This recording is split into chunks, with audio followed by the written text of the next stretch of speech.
Hello दोस्तों, नमस्ते, प्रणाम। हमारे यूट्यूब चैनल में आप सभी का स्वागत है। हम आप सबके बीच ननद भौजाई का नोक झोंक सोहर गीत लेकर आ रहे हैं। अच्छा लगे तो लाइक करना, सब्सक्राइब करना, कमेंट में ज़रूर बताना गीत कैसे लगा। अपने छोटी बहन को प्यार दुलार आशीर्वाद ज़रूर देना। अंगने में बैठी ननदिया ते भौजी से अरज करई हो।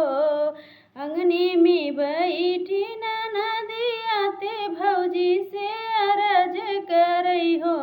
भौजी तोहर जे भैले ललनवा कंगन हम लेबई हो। भौजी तोहर जे भैले ललनवा कंगन हम लेबई हो। भितरा से बोली भौजैया ससुर जी सुनी लेता हो।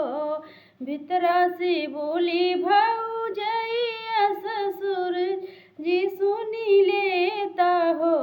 ससुरु देई देता आपन बैलवा कंगन नाही देबई हो। ससुरु देई देता आपन बैलवा कंगन नाही देबई हो।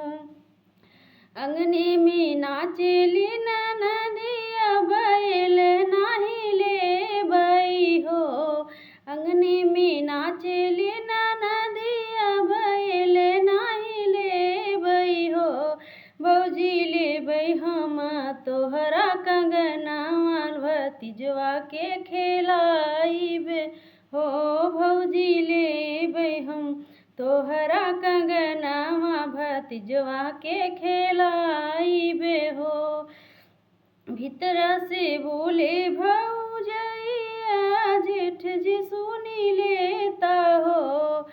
भीतरा से बोले भौजैया जेठ सुनी लेता हो। जेठ देई देता आपन घोड़वा कंगन नाही देबई हो। जेठ देई देता आपन घोड़वा कंगन नाही देबई हो। अंगने में नाचे ननदिया घोड़ा नाही लेबई हो। अंगने में नाचे ननदिया घोड़ा नाही लेबई हो। भौजी लेबई हम तोहरा कंगनवा भतीजवा के खेलाइबे हो।